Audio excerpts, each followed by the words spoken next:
Thank you, John. Today's vote at the league meeting was a vote for Jacksonville. The NFL believes in Jacksonville. I believe in Jacksonville, and I know our fans and the people throughout the community believe in Jacksonville. So now we're about to make magic happen in Jacksonville. Of course, nothing of this would be possible without the partnership and the leadership of Mayor Deegan and her team.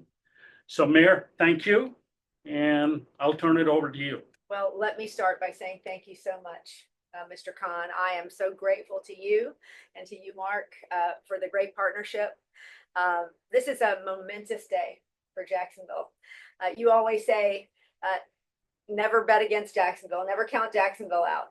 And the truth is, this is a can-do city, and I think we showed it again tonight with a 32-0 vote from the NFL. This is going to be an amazing ride for our city to be able to create the stadium of the future. But beyond that, I also want to say the fact that attached to that is a community benefit agreement that is a historic, largest of its kind, incredibly generous from this organization that will transform our community on so many fronts for years to come. So a great night for Jacksonville, and I couldn't be more grateful. Thank you. With that, we'll open it up to our Q&A. Please raise your hand if you have a question. And we can start off with Jean Frenette. Hi, Shad. Congratulations. Could you outline what your expectations are for this stadium and what it might do for events beyond the NFL, specifically the Florida-Georgia game and any other events that you anticipate could take Jacksonville to a little bit of a higher level in terms of demand from, musical entertainers or, college football games, whatever? Yeah, Gene, I think that's really one of the key purposes of the stadium, that how the venue is designed. I think it's going to be among the finest in the world. And, and that's what we expect from it, to be able to hold world-class events, contribute to the city, from prestige, but more importantly, from revenue, and really help the community grow.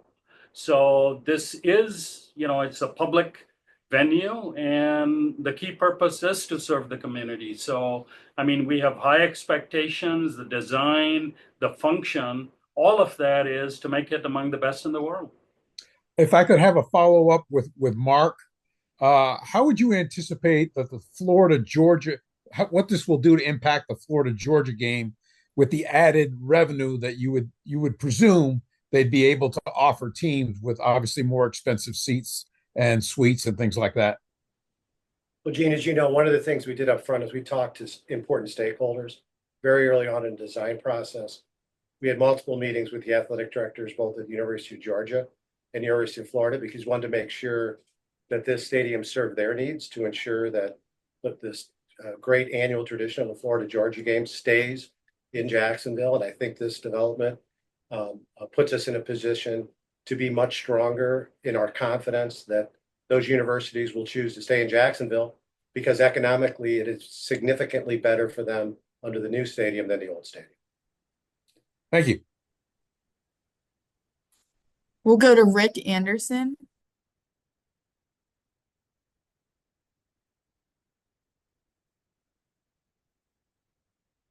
We'll circle back to Rick and move to Mike DeRocco.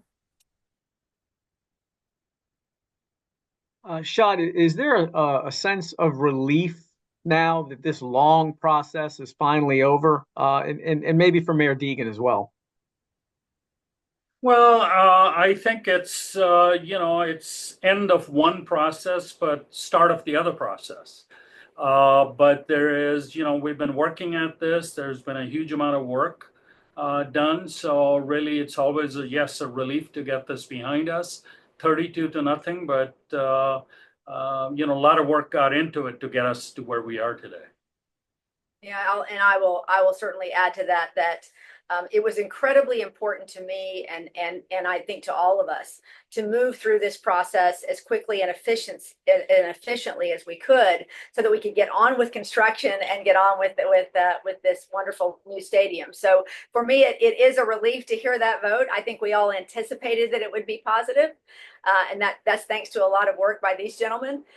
But at the end of the day, it does mark a significant moment for us and a movement into the construction phase of this process, which is going to be exciting to watch. So is the construction timeline, has it changed a little bit? Now I'm seeing it's going to start February 2025. Wasn't the original plan to start after the 2025 season? No, if you go back to the beginning, one of the things that was important when we did our town hall meetings, and it was clear from elected officials in Jacksonville, they wanted to make sure that as many games as possible would be played in Jacksonville. You may recall that our original plan had us being away from Jacksonville for 2 seasons. We modified that to only be away for 1 year. And one of the things we had to do in order to be able to deliver that is move up the start of the construction. So construction will literally begin as soon as this NFL season ends. Thank you, Mark. We'll move to David Bauerlein, followed by Mark Long. Yeah, thank you. Let's just start with a question for Mark, if I could. I know, Mark, when you have been involved in big stadium construction projects with the St. Louis Cardinals, also with the MetLife Stadium for the Jets and Giants to play, and now this stadium deal. Can you kind of reflect or compare this particular process, this stadium deal and the construction of it, with those others that you've been involved with in your professional career? Well, I learned a lot before I got involved with this project, and I think that helped us in terms of our planning. I think the one thing that was different about this process is we communicated more than we did on any other project. We started the planning really early. We involved the public in the discussion very, very early. And then we spent a lot of time ensuring that we understood what was important to our public partner, and that our public partner understood what was important to us. And I think from the very beginning, our interests were aligned. We both worked really hard to get to yes, thanks to the mayor's leadership, thanks to Shad's commitment. And I think the results are telling. As we've said, there wasn't a lot of public drama. That's not to suggest that there weren't some very difficult discussions and tough times behind the scenes, but neither party tried to gain leverage on the other party by negotiating publicly. And I think that's a lesson that all communities can learn. If I could just one follow-up in terms of involving the public. Y'all did do a survey of fans to see where they would like to see the team play, whether it's in Gainesville or Orlando.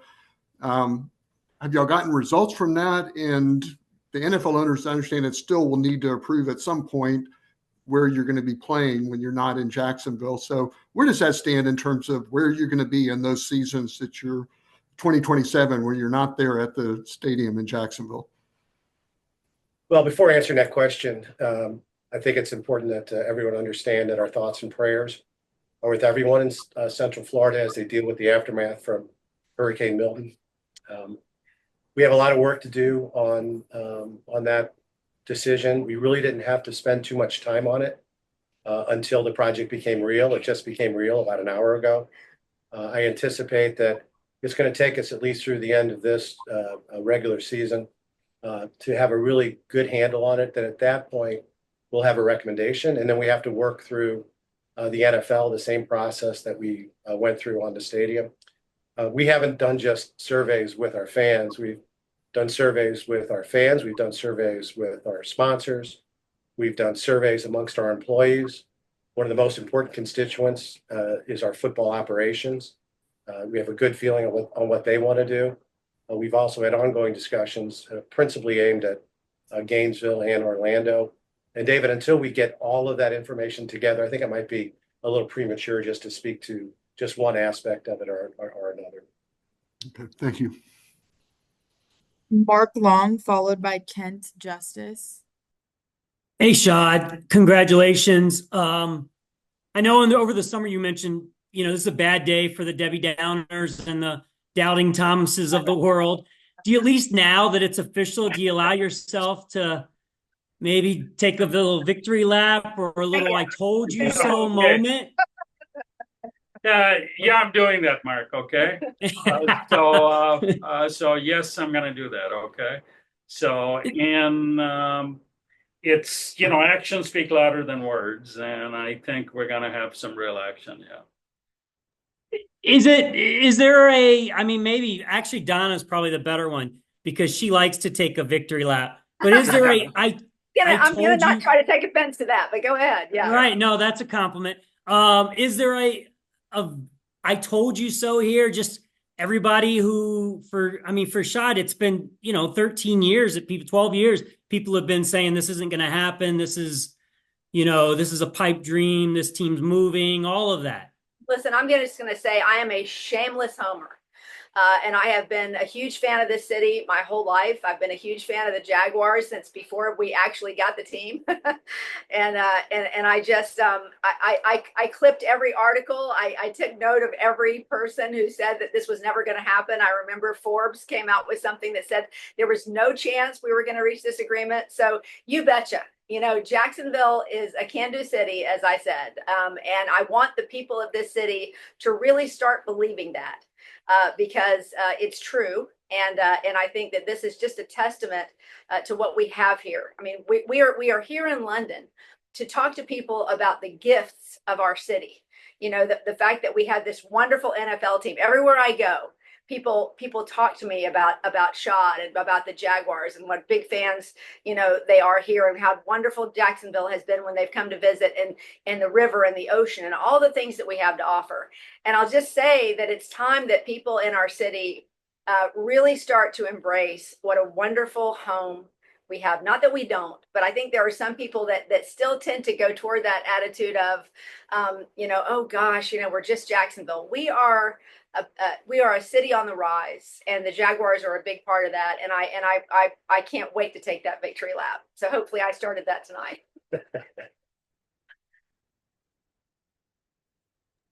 Kent Justice, followed by Hayes Carline. Yeah, hey, thanks for the time here. So, I know we're closer to 30 years than 25 years, but this looks like silver anniversary wedding kind of celebration.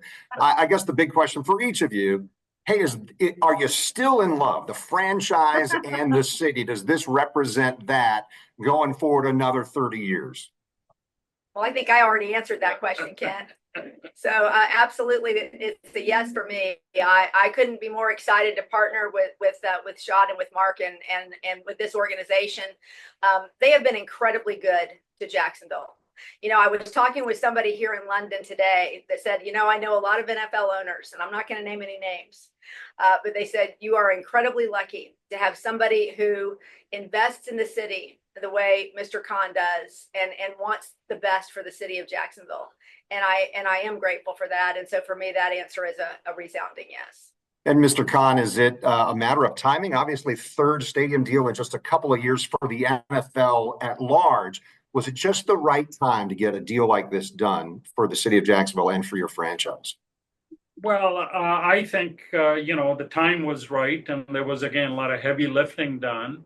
I'd probably quote, I think Wayne wouldn't mind, Wayne Weaver was there before here, when we got the deal with the city done at MEC, and he said, that was the second most important day in the history of Jacksonville and the Jaguars. The first was obviously when they got the franchise, and the second day was when the city council voted for the extension of the lease and extension of the stadium. And I really believe that, because it removes the uncertainty. I mean, we can say what you want to say. People believe what they want to believe.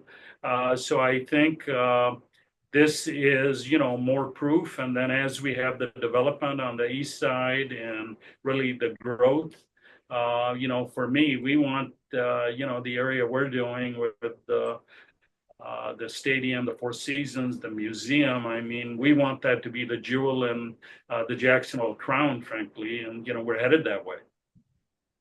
Thank you. Appreciate it. Hayes Carline, followed by Rick Anderson. Congratulations to all of you, and thank you for your hard work on this. Shad, how gratifying was it for you to have Commissioner Goodell and your colleagues in ownership be so supportive of your vision for the new stadium in Jacksonville? Well, obviously, I'm very gratified and thankful to them. And I'm gratified but not surprised. We've been working at it for a long time. We've talked to all the owners one-on-one. Obviously, Roger's been highly supportive, big part of it. And I think it's great to get to this point. Awesome. Thank you, guys. Hi, I hope you can hear me now. Sorry about earlier. Shad, you mentioned the Four Seasons project, and I'm wondering, is that still on track? And then speaking of, things that are going on around the stadium, is there any update on, the sports entertainment district that the team would like to build adjacent to the stadium? And then is there any update also on the fairgrounds property? Mark, maybe you'd be the most qualified. Yeah, the Four Seasons project, which is obviously the hotel and the residences. There's a new office building. If you've driven by the site, we're up to floor 4 on that office building, and probably have it topping out within the next few months. There's work being done on the renovation of the marina and the marina services building. That project continues on track. As far as the fairgrounds, absent the hurricane, there was actually a groundbreaking that was scheduled, and we expect to close on the final purchase of the fairgrounds. Shad expects to close in January of this year, and then we'll see what happens from there. As far as the sports and the entertainment district is concerned, obviously that was something that we talked about at the very beginning. It seemed best to all parties to try to uncouple those. It may just have had it much more complicated to get the stadium deal done. I think there's a couple things that I think most people will agree on. Downtown Jacksonville needs an entertainment district. That hasn't changed over the course of the past 5 years. And really the only thing that has changed is it's probably going to be more expensive to do it than it was, 4 or 5 years ago. It needs to happen. We seem to think that at the sports complex might be the best location of it. But those things need to happen in the right time. I can tell you, at least from my perspective, our plate is pretty full right now. And we have to do all these projects right. And the focus right now is on completing the shipyards, the Four Seasons. But I have no doubt that downtown Jacksonville will have a sports entertainment complex. It's just a question of when, not if. Thank you. Will Brown, followed by Mia O'Brien. Good afternoon, everyone. Congratulations on the stadium deal. I wanted to address this question to Mr. Khan. NFL stadiums have had renovation or construction cost overruns for multiple projects, whether it's Buffalo, New Orleans, whether it's new construction, whether it's renovation. But the Jaguars are picking up the overruns for this renovation. Describe why it was important for the Jaguars to pay for the cost overruns as part of this renovation, because that's not something we always see with NFL stadium deals. Well, I think, first of all, we've done other projects with the city, like the scoreboard, the pools a number of years ago, Daily Center. And all of those, we were responsible for the overruns. So really, it's very important that we have the design done up front. We know what the costs are. We minimize, otherwise we're responsible for them. Mark? Yeah, and Will, I don't want to correct it. Yeah. We would have loved the fact if the city would have said they'd cover the cost overruns, but that is not the market. You mentioned Nashville, you mentioned Buffalo. All of those communities, the team takes 100% responsibility for the cost overruns. And at the very beginning of our negotiations, it was important to us that we controlled the process, and it was important to the city that their investment was capped. And That is very typical. It's what the market is in the National Football League. And I don't think we could have got a deal with the city if we weren't covering the cost of it. That's probably true. Yeah. Yeah. Alrighty, congrats to you all. Now, you probably want to be getting to bed soon, so I'll keep this brief. Just looking for clarification on the nugget from the stadium deal regarding playing international games. It says that the Jaguars would be allowed to play up to 6 home games between 2025, 2027, maximum of 3 during the first 2 years, up to 3 more in 2027. Not sure if that's a Marker, a Shad, or a Donna question, but just to kind of clarify what the plans are for international games moving forward. I don't know if we have any plans at this point. Yeah, Mia, what that was, there had to be some definition as to what the limits were, because we're entering into a new lease, and the old lease really didn't address the international games. So what we basically agreed to was to continue sort of the status quo, which right now we've been playing 1 game a year, and the NFL on an every 4-year base, or every 4-year basis, can ask us to play a second game. So during these first 2 years, we had to have the ability to move up to 3 games. We have no commitments. That's just to set a maximum. And then in 2027, when we're not playing in Jacksonville, it was important to us that we had some lever if we run into scheduling difficulty in the stadium we're going to be playing. We don't know where we're going to be playing yet. And that lever that we have, if we run into scheduling problems, could allow us to play up to 3 games in 2027. Those are just limits. That is not what our plan is at this point. And I'm sure those plans will be released when they're done, because quite honestly, they're not done right now. Mia, if I could just add to that, I think just so it's clear, I think it's really important to remember we aren't going to have any less home games than we have now. That was the agreement that we made, that we would not have any less home games than we have now. And I think that was a good starting point for us, because we don't know what the NFL may add going forward. But I think that's one thing that we wanted to make sure that the fans knew, and that was that the home games that we currently have, we will continue to have. Appreciate you guys. Thank you. We'll wrap things up with David Bauerlein. Yeah, just a quick question about the logistics of today's vote. You're in London, the owners are in Atlanta. How were you able to participate? Were you able to virtually participate? How did you find out that, yes, it was a 32-0 vote? How did that work for you to be there in terms of knowing what was happening and engaging in that vote process? We were represented by Tony for the family, for me, and then Mega, who represented the team. So they were there. So did you got a call from them and they said, hey, it's 32-0, or how did you find out yourself personally? Yeah, I think we got a call from the league and also from them. So. Okay. Okay, everyone, I'd like to thank Mark, the mayor, and Mr. Khan for being with us tonight. Thank you, everybody, and have a good night.